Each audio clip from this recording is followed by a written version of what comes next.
Kalau bicara persoalan industri, bicara persoalan pangan, bicara persoalan lingkungan hidup menyangkut hutan, ini kan saya katakan dari awal kita salah dalam memetakan yang disebut dengan tata ruang.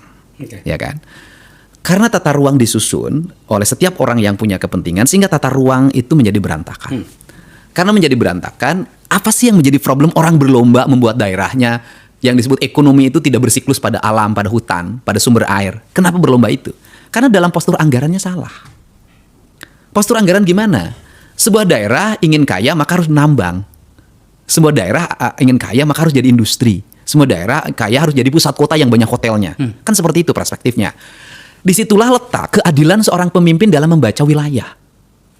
Bagaimana? Semestinya kan penyusuran anggaran itu dipetakan berdasarkan kebutuhan warga.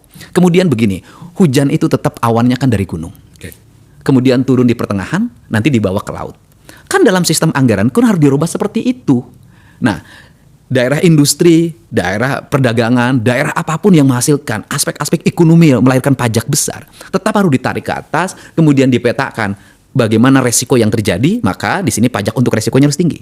Kemudian bagaimana yang nyumbang air Anda sehingga Anda menjadi wilayah industri, maka uangnya harus digeser juga ke gunung. Kalau seperti itu, orang juga akan bangga suatu saat, wilayah saya nggak usah jadi pabrik dong, tetap aja dari mata air. Kenapa? Kita dapat loh kompensasi uang yang lahir dari mempertahankan mata air. Problem yang ada di kita, terutama di Jabar hari ini bagaimana? Anggaran tidak dibangun dalam basis itu. Anggaran dibangun berdasarkan kepentingan. Misalnya anggota DPR, dalam DPRD provinsi, dalam memetakan anggaran itu bisa kejadian, dana aspirasi lah istilahnya kan, atau pokir istilahnya, tidak berarti bahwa uang yang pokirnya di dapil dia bisa lahir ke dapil dia, itu bisa digeser ke dapil lain.